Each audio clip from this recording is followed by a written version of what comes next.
Hello, my name is Christine Hoffman. I am the public museologist. I came about the idea of public museology as a response to the inclusive and more broadly democratic approaches to academic study embraced by public history and public archaeology. They both influence my approach to museum work heavily. And so hence the public archaeologist. And here I have a presentation that I gave that I want to share for more people to benefit from and experience. I've been writing about it a bit sporadically on my blog, which is at publicmuseology.org. I will put the link with the video. And so what I am going to do is I am going to share that presentation that I gave with all of you. And so, yeah. And I call it History on a Dime, 3D History on a Dime. It's an affordable option for small historic sites. This is my information. This is where you can find me. There are a lot of misconceptions on small historic sites like historic houses that 3D and various technological approaches are expensive, or that it takes really expensive equipment, or that it's complicated to learn how to use, or that it just doesn't fit in with the historic setting. And I'm going to show how really none of these are true. How many of you had one of these growing up? I loved my ViewMaster. I used it all the time as a kid. I had a Mickey Mouse one. It was kind of cute. And so it's a really simple concept that we've had around a long time. I mean, honestly, a ViewMaster is just a jazzed up version of technology that's been around since the 19th century. This is a stereoscope. It is a handheld device with 2 lenses and a dividing wall, and you look at these stereoscopic pictures that you would just manually put in the holder and use. And it would be 3D. They work. I had them in my museum at the time. I would periodically change out the photos. I mean, it's just the most basic approach to 3D there is. So I partnered with Dr. Douglas Price at the Brenham Heritage Museum at the time while I was at the Chapel Hill Historical Society Museum in Texas. And his museum flooded. They had some problems. He wasn't able to put the exhibit at his museum. In fact, the whole museum had to close. And so on short notice, we had to completely change venues. And we hosted him over at the Chapel Hill Historical Society. And so some things about the exhibit changed. I mean, when you change the space, you have to change a lot of things about an exhibit.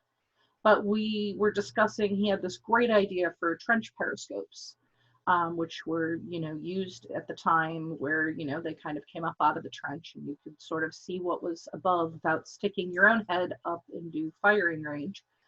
And we were thinking of building some trench periscopes and incorporating some World War I images, whether they were, just a single photo, or we had sort of discussed maybe making them stereoscopic. He had some stereographs, the dual photos, but we just weren't really sure where we're going to go. And I made a really happy discovery. One of the problems with stereoscopic cards, as you can kind of see in this picture that I took from a random auction site, I'm going to be honest, they curve, they warp, they're just kind of like a thick cardboard, like those board books little kids have. It's kind of like that, but without the water resistant coating on it. So the humidity and things just kind of warp them over time, and a lot of them are curved. And when they're curved and distorted, they don't work as well. They don't fit, like in the holder, you're not seeing the images at the exact right angles for them to fully seem 3D. And so they were too warped to really work as well. And we didn't have time to really go about like archival methods of like slowly flattening them. We had to get this exhibit open by May. We wanted it up and running well in time for Memorial Day. And so I was like, digitization's the future. Like, we can just scan it and reprint it. And I was worried that the flatbed scanner would crack the card. And so what I did is I took a photograph with my smartphone, and I edited the image, and straightened it. You can sort of change the dimensions. And I did this with a free app called Snapseed. And I had this sudden insight. My offspring has one of these VR box headsets, and they were using it for a cell phone game and stuff like that. And I realized this is just this one, it slides out, but this is just sort of a grown-up version of, I mean, if you can see, unfortunately the front of this doesn't come off, it's just like the stereoscope, except that it has like nice straps to hold it on your head and fancy knobs to adjust it, instead of you sliding a thing in and out on a stick and having to hold it in front of your face. And so I was like, what if it just, took the cropped image and tried to look at it on my phone through this? And these are cheap. I mean, this cost me around $20. You can spend more and get a fancy like Samsung Gear headset, or but I mean, and even if $20 is a budgetary stretch for your museum, there's cheaper. You can go with Google Cardboard, and you can get some of those. I was talking to one fellow during my session today, Carlton. He was telling me he gets his down to about $3, and he puts his logo on them and gives them away, and they're made out of cardboard. And this is what they look like. It's kind of old news. They've been around for years. But they're easy to assemble and put together. And the advantage to the Google Cardboard is it's not like size restrained, because the ends are open, so your phone can be kind of bigger. It's just important that the image is the right size, so that you're seeing the same parts. So and kids love having an excuse to use phones for educational purposes. I mean, you have to realize with cell phones, they are more powerful. These smartphones are more powerful than what took us to the moon. And we use it to look at pictures of cats and have arguments about politics and make memes. These are powerful learning devices, and with some students, it's the only computer they have. So I'm a firm believer in empowering them to use them as learning devices. The cons to the Google Cardboard, they're not as easy to sanitize. And that's one of the things we sort of like broke down in discussion with the few people who were in my session, because it was sort of just put together a bit last moment in one of the sort of side virtual meeting rooms of the conference. It was an official conference presentation. But you could easily put together a package where people just buy that as part of the experience. They pay $5. They get a Google Cardboard thing that has the museum's logo on it, and then they can take it home and discover more content. So that would sort of be a better than the hard to sanitize situation of cardboard. With these types, they actually sell. You can get they're like little gauze things that sort of go over this part so that it's not actually touching your face. And then you just throw it out for the next person. So there's a couple routes you can take with that. Here is an example of a Keystone View Company card. Keystone made a ton of historic stereograph cards. This one is a World War I scene. This is one of the ones we used for the exhibit. This was purchased by the Brenham Heritage Museum. And As you can see, this is just a bunch of soldiers from World War I eating food, and it humanizes them. And people really react. And you can see the steep curve in there. And so what I did was I would crop these images, and I would use Snapseed to sort of reshape them and re-square them out. And although sometimes it's not perfect, as you can see right here, there is some fading on this one that isn't on this one. And that I wasn't quite able to fix. Maybe somebody who's better with photography and editing could, but it still worked pretty well. This is the software I used. It's made by Google. It is fabulous. I love it. It is some of the easiest to use editing software. There's other sources of images. You can buy modern stereoscopic cameras. You can download stereoscopic images from the Library of Congress or the National Archives. The caveat there is you really want to make sure that it's both sides of the image. Sometimes they've only got the left side or only the right side. You want to get the whole image or the whole negative to be able to use. But I tested it. Yep, you can download them, crop them tight, and they work really well. And when I say crop them tight, you're really like, you want the image and you're going to want that full screen on the phone. None of the text. You can include wording as to that it's a Keystone card from such and such. You know, you can include all that bibliographic information. But I had to straighten the image out so that they were square, and because it works best when both the images are, of course, the same size, same shape. And here's an example of one of the popular images that we used, and this was a bunch of gentlemen learning how to use gas masks. In World War I, you know, they needed gas masks. And so one of the decisions you're going to have to make, is this going to be a dedicated device? Whereas, like, there is one phone in one headset, you know, or per headset that is just got the images on it, and you just put it in there. You can't really scroll through the images unless you have the controller that goes along with it. There's like a controller that you can connect to with Bluetooth to go through the images, or you just have that one image on that device. And obsolete cell phones work really well for this. For a while I was using a cell phone that I was no longer using, but was old enough that the cell phone company didn't really want it back. Another option, again, is bring your own device. And that's where a visitor or a student participating in the program uses their own smartphone and puts it in the holder, although there are some size restrictions. Now, this VR box will hold my Note 10. So it's pretty sizable. But you need to make sure that the dividing line between the photos matches up with the dividing line in the device, because otherwise it won't do the 3D right. So sometimes some work better than others. That's why I like the Google Cardboard, because you can sort of adjust it side to side. I think that one is the best option if you're not knowing what device you're going to be working with.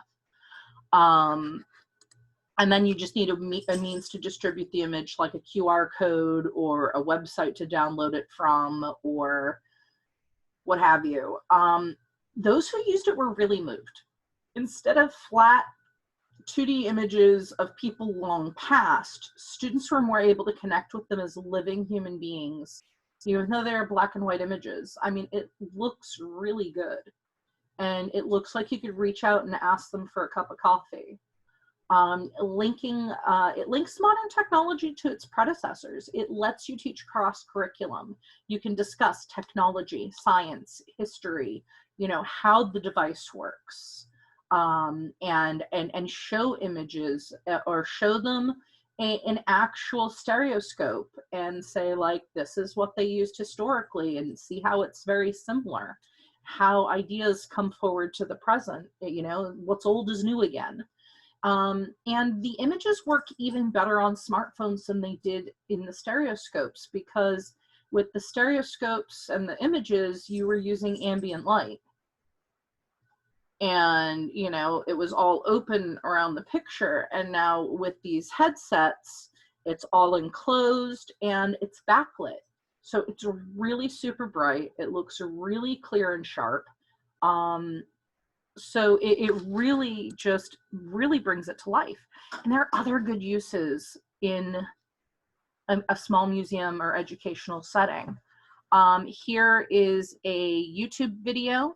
It's one of their 360-degree videos, fly a real Fokker World War I triplane. And I'm not going to bother hitting play on this for this. I will link the YouTube video down below. But there is a button here on mobile when you're at a video like that, that will put it into that sort of stereoscopic view for Google Cardboard. And you just, you know, you hit the button and you turn the phone sideways, and now all of a sudden you have a 360-degree view. You can look up, you can look left, you can right and down and all around and behind you even. And it's 3D, and it's as close as any of them are going to get to the idea of what it was like to fly in a World War I airplane. I mean, you're not getting the wind in your face, but you're getting the noise, the rushing of the wind, the roar of the engine, the spin of the propellers. You're getting a sense of what this historic technology was like to be in. And if they've ever flown in an airplane, it's going to be like, wow, there's no windows. No, there's no windows. You had goggles, you know, good luck. It's different. And so it will play in 3D.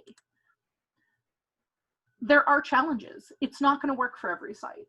If you're like a big museum and you get hundreds of people in at a time, no, it's going to be chaos. But for a small historic museum that gets people through in small groups or singly, it works really well. We had some particular challenges. The docents at the museum I was at weren't all very comfortable with technology. They had older phones. They weren't embracing the idea of new phones, and we had to do it in a hurry. I think if we had more time, we would have been able to really talk people through it and make them comfortable with it. But, you know, we had to open in a hurry, so I was only able to use it when I was around. There were some other challenges. With COVID-19 right now, I mean, that wasn't a challenge in 2018, but with COVID-19 right now, some thought needs to be given to sanitary use. Like I said, I think, you know, an alcohol spray, there's also those like gauze shields that would protect the device from actually touching skin. And phone placement is crucial. You have to make sure that dividing line adds up. So, you know, somebody may need help with it if they're not familiar with it. But I think there's an advantage because people are a bit more familiar with QR codes now after COVID-19 because a lot of restaurants are using them. So I think that, you know, people are getting a little bit more savvy with things. People have been on Zoom a lot. I think it would work better today than it worked 2 years ago. You know, if you have any questions, reach out to me. I'm going to be posting this video on my blog, but I want to make it available. I'm happy to help anybody with suggestions, but as far as like the historic stereograph cards that are at the National Archives and at the library that are published, they go to the Civil War and forward to about the mid-20th century. And you can still get stereoscopic cameras. I was really impressed. I was at Salem State University with my sister who was attending there for a short while. And I went and saw an exhibit at the library, and it was images of historic Salem in stereoscope. And then the student had taken a modern camera and taken stereoscopic images of the same spot in, you know, 2019. And sort of, you know, have them up visually to compare them. I just wish the student had taken that step forward of making those photos easily downloadable so that you could experience them in the Google Cardboard and see in 3D how the space had changed over time. So I'm hoping that more people will make use of this because the resource is out there. And it's so affordable and it's so easy. And I could see how for a classroom, that would make a history lesson so much more real and engaging. Thank you for listening. Have a great day.